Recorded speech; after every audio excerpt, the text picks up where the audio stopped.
Cancel হয়ে যেতে পারে, লক হয়ে যেতে পারে। সেই জন্য আমরা এখানে ধরে এইভাবে কখনোই প্রেশার দেবো না। এখান থেকে যে প্রেশারটা টাইট হলো এটাই এনাফ, আর দেবো না। এর হচ্ছে এবার রাখার জন্য তখন এখানে দেখুন একটা লক আছে, এই লকটাকে টেনে বসিয়ে দিলাম, বাস এখানে সেটিং হয়ে গেল। একে যখনই রাখবো কোথাও বা নাড়া দেবো তখন কিন্তু আমাদের নজরে রাখতে হবে ডিমান্ড রেগুলেটর আর এই প্রেসার গেজটা কখন এরকম যাতে ঠুকে না যায়, কোথাও আঘাত না লাগে, এগুলো কিন্তু আমাদের ফলো রাখতে হবে, কারণ এটা খুব সেন্সিটিভ। এবং তার সঙ্গে আরো সেন্সিটিভ হচ্ছে আমাদের এই কানেক্টরের এখানটাও কিন্তু খুব সেন্সিটিভ। এখানে যদি কোনো রকম একটু বেশি জোরে আঘাত লেগে যায় তাহলে কিন্তু এখান থেকে ভেঙে যেতে পারে। এবার যেটা বলছি সেখানে হচ্ছে দেখে নেবো কি, এখানটায় দেখুন এই একটা আছে পার্ট আর আরেকটা এখানে একটা পার্ট। এই দুটো পার্টের কি কাজ, এটার ভেতরে রয়েছে টিল ভাল্ব। এখানে এই টিল ভাল্বটাকে দেখাতে হলে আমি আপনাদেরকে খুলে দেখিয়ে দিচ্ছি, এভাবে দেখে নেবেন। প্রত্যেকটা পার্ট খোলা যায়, প্রত্যেকটা পার্ট দেখা যায়। দেখুন এই যে কভারটাকে আমি খুলে দিলাম। এবার এখানে দেখুন একটা পার্ট এই জন্য রয়েছে, আর এর ভেতর কি আছে, এই যে নেমে গেল আর এই উঠে যাচ্ছে, দেখা যাচ্ছে। এই দেখুন আর্ধেক চাপ দিলাম নিচে নেমে গেল, আর এখানে যখন চাপ দিচ্ছি উঠে গেল, মানে এয়ারটা লক হয়ে গেল।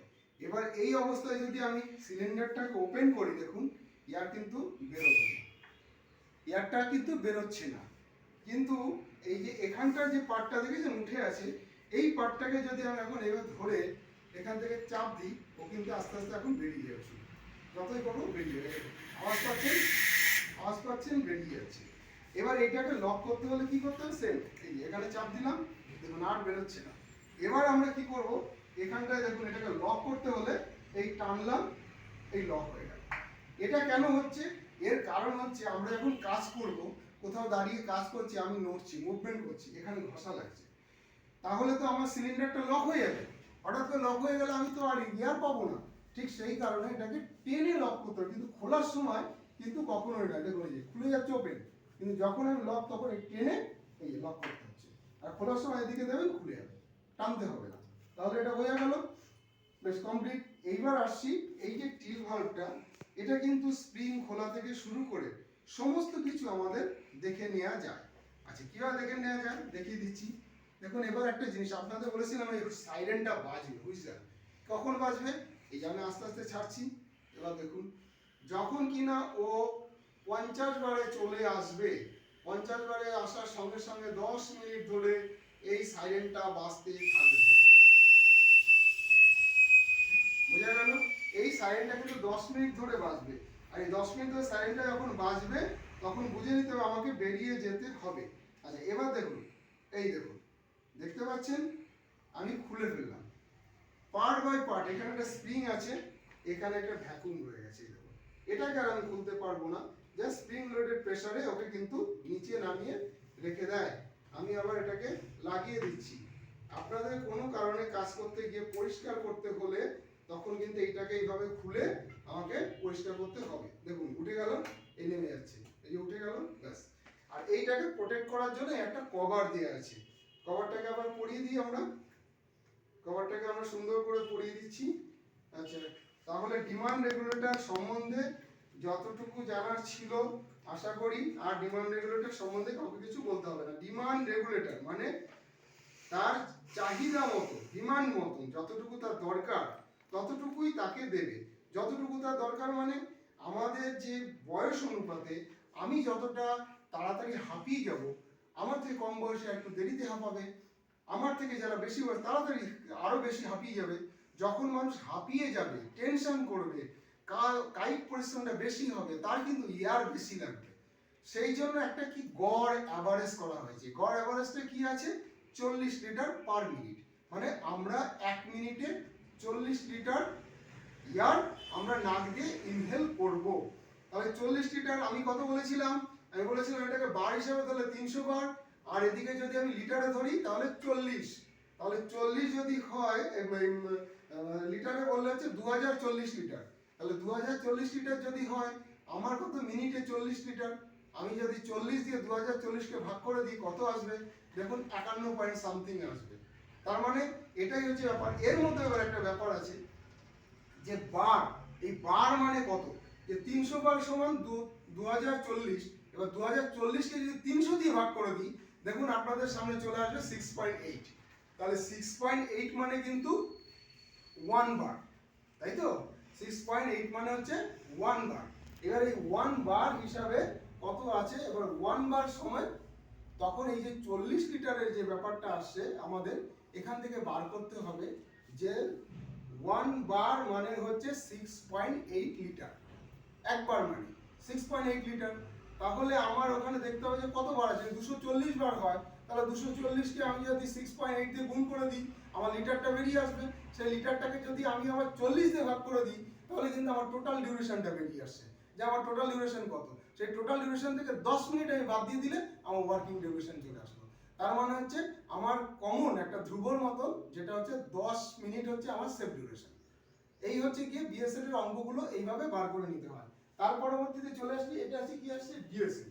আচ্ছা ডিএসএলটা কি আছে, এর 60 ডেসিবেলের উপরের আওয়াজ আছে, এটা আমাদের কাছে থাকবে। আমি যদি ট্র্যাপ হয়ে যাই, আমার যদি কোনো প্রবলেম হয়ে যায়, আমার উপরে কিছু ভেঙে পড়েছে, আমি অসুস্থ হয়ে গেছি, আমার যে টিম আছে তাদেরকে সতর্ক করার জন্য বা আমার হেল্প চাওয়ার জন্য তখন এটাকে আমি এইভাবে ধরে প্রেস করে দেবো। প্রেস করে দিলে কন্টিনিউ কিন্তু এটা সেই শীষ বাজানোর মতন বাজতে থাকবে। এইটা 60 ডেসিবেলের উপর আওয়াজ আছে, সেই জন্য এর নাম হচ্ছে ডিএসইউ। ডিএসইউ মানে হচ্ছে ডিস্ট্রেস সিগন্যাল ইউনিট এর নাম, সেই কারণে ডিএসইউ বলছে। এটা তাছাড়া আর কোনো কাজের নয়, নিজের জন্য এটাকে নিয়ে চলে যেতে হবে, কারণ এই মাস্ক পরা অবস্থায় আপনি যতই চিৎকার করেন না কেন বেশি দূর আওয়াজ যাবে না। এবার চলে আসছি কি, এর কতগুলো পার্ট আসছি। এই পার্টের মধ্যে কি আসছে দেখেন, এটাকে পুরোটাকে বলছে ফেস মাস্ক। ফেস মাস্কের মধ্যে এটা রয়েছে কি নেক স্ট্র্যাপ, আর বাদ বাকি এইগুলো সব হেড স্ট্র্যাপ। এই হেড স্ট্র্যাপের মধ্যে আর রয়েছে কি, এটা একটা, এটাকে কি বলছি আমরা, ভাইজার, তাই তো? হ্যাঁ ভাইজার। আর ভেতরে রয়েছে ইনার মাস্ক। ইনার মাস্ক কোনটা, এইটা। আচ্ছা এই ইনার মাস্ক কিন্তু খোলা যায়, এই দেখুন ইনার মাস্ক কিন্তু এইভাবে, এটাকে কোনো ভয়ের কিচ্ছু নেই, এখান থেকে খুলে নেওয়া যায়, আবার পরিষ্কার করে সেটিং করা যায়। এই ইনার মাস্কটা দেখতে পাচ্ছেন, ইনার মাস্কটা দেখুন এই যে এখানে দুপাশে দুটো দেখতে পাচ্ছেন গোল চাকার মতন, এটাকেও খুলে নেওয়া যায়। এই দেখুন আমি পরপর খুলে দেখিয়ে দিচ্ছি। এই ইনার মাস্কের এগুলো হচ্ছে গিয়ে আপনার ইনহেলেশন ভালভ, এটাকে আমরা কি বলছি, ইনহেলেশন ভালভ। আচ্ছা এটা প্রচন্ড টাইট আছে, যাই হোক আমি এটা তাহলে খুলছি না, কিন্তু পরিষ্কার করার জন্য খোলা যায়। আচ্ছা এটার নাম হচ্ছে ইনহেলেশন ভালভ, তার কারণ এ দেখুন এখান থেকে ফাঁকা হচ্ছে, এই যে, তার মানে আমি যখন ইন করব ও কিন্তু তখন ফাঁকা হয়ে আমি যে টানবো আমার দিকে এয়ারটাকে আসতে দেবে, আর আমি যখন এক্সেল করব তখন কোথা দিয়ে চলে যাবে, এই যেখানে রয়েছে পিস ট্রান্সমিটার। এই পিস ট্রান্সমিটারের নিচে দেখুন এই আরেকটা স্প্রিং লোডের দেখতে পাচ্ছেন, এখান থেকে আমি যখন কথা বলবো আমার আঙুলটা, হ্যাঁ এই দেখুন ফাঁকা হচ্ছে, এই যে দেখতে পাচ্ছেন এই যে ফাঁকা হয়ে যাচ্ছে। আমি যখন মানে ইনহেল করার পর এক্সহেল করব তখন কিন্তু এখান দিয়ে বেরিয়ে যাবে, আর আমি যখন কথা বলবো সেই সাউন্ডটাও এখান দিয়ে বেরিয়ে আসবে। তাহলে পিচ ট্রান্সমিটার এখানটা হচ্ছে এক্সহেলেশন, আর এর দুপাশেই রয়েছে ইনহেলেশন, দুটোই তাহলে পাওয়া গেল। আর এখানটা থাকবে ডেড প্লেস, সেই কারণে এখানে কোনো আপনার ভেপার তৈরি হবে না। ডেড প্লেস কেন, কারণ ইনার মাস্কটা তো পুরো এরকম ভাবে আমার আটকা থাকবে আমার নাকের বাইরে, আমি তো টান দিচ্ছি, নাক দিয়ে ছাড়লাম যখন মুখ দিয়ে, সে তো এখান দিয়ে বেরিয়ে যাচ্ছে, সেই কারণে এটাকে বলা হচ্ছে ডেড প্লেস। ডেড প্লেসে কিন্তু কোনো রকম কোনো এয়ার থাকবে না। আচ্ছা বেশ, তাহলে বোঝা গেল। এবার এটাকে কি করতে হবে, কানেক্ট করতে হবে। এটাকে পরে সেটিং করছি, কানেক্টটা কি করে করতে হবে। ডিমান্ড রেগুলেটরে কানেক্ট করার ব্যাপার হচ্ছে, ডিমান্ড রেগুলেটর পড়বো, পড়ে জাস্ট এখান থেকে এই ফেস মাস্ক পরার পর যে ডিমান্ড রেগুলেটর কানেক্ট হয়ে গেল। এবার একে খোলার সময় কি করব, এই দেখুন এখানে দুটো লক আছে, এই লকটাকে চাপ দেবো, এই লকের এখানে চাপ দিয়ে জাস্ট চেপে ধরে এরকম টান দিলে খুলে গেল, আর কিন্তু কোনো কাজ নেই। তাহলে আশা করছি এই সম্বন্ধে মোটামুটি আপনাদের বোঝাতে পেরেছি। এখন যেটা আছে যে আমরা এটাকে ওয়্যারিং করব কিভাবে, আমরা পড়বো কিভাবে। বিএসএফটাকে সবসময় মনে রাখতে হবে, বিএসএফ পড়ার আগে এই ফেস মাস্কটাকে আগে গলায় ঝুলিয়ে নিতে হবে। এইভাবে ঝুলিয়ে নেওয়া গেল। ঝুলিয়ে নেওয়ার পরে কি করব দেখুন, দাঁড়াতে হবে কিভাবে। এই যে আছে সিলিন্ডার, এই সিলিন্ডারটার মুখটা থাকবে আমার ওই দিকে, তাহলে আস্তে করে ধরবো, এগুলো আগে ধরবেন, ধরে এখানে ধরলেন, এটা ধরুন, এখানে ধরে নিন, ধরে একে উল্টে দিন, আপনার এদিকটা চলে গেল। বা যদি এইভাবে থাকে তাহলে তো কোনো ব্যাপারই নেই, এখানটা দিলেন। ঠিক কি করবেন দেখুন, এই যে আমাদের যে শোল্ডার যে স্ট্র্যাপটা আছে, এই স্ট্র্যাপটা আছে দেখে নিয়েছেন, এই যে শোল্ডার যে স্ট্র্যাপ, এই স্ট্র্যাপগুলো কিন্তু নিচে যাবে, অতএব আর এর মধ্যে দিয়ে আমার দুটো হাত ঢুকবে। তাহলে আমি আগেই যদি আমাদের উল্টো গেঞ্জি পরার মতন, এই দেখুন এখান দিয়ে আমি হাত দিচ্ছি, এখান দিয়ে হাত দিয়ে এটাকে ধরলাম, ধরে এখানে ধরে নিচ্ছি, ধরে ঠিক এপাশ দিয়েও হাত দিয়ে আমি আবার ধরে নিলাম আমার প্রেসার গেজটাকে ধরার পর যদি এটাকে আমি এইভাবে আস্তে করে ছেড়ে দিই, তাহলে চলে যাচ্ছে কোথায়, একদম সোজা আমার পিঠে, ও কিন্তু বাইরে যাবে না। তাহলে এখানে যখন চলে গেল, এখান থেকে আমি এবার নিজেকে একটুখানি জাস্ট টেনে সেটিং করে নিলাম, আর এই স্ট্র্যাপটাকে এখানে লাগিয়ে দিলাম। এই কত ইজি পড়া হয়ে গেল। এবার আমি এটাকে পড়বো। এটাকে পড়বো কিভাবে, এই বুঝে গেল, এই পড়ে দিয়েছি। এবার এটাকে ডিমান্ড রেগুলেটরটাকে এখানে কানেক্ট করতে হবে। কিভাবে কানেক্ট করে ধরে নিয়েছেন, এখানে চলে যাবে।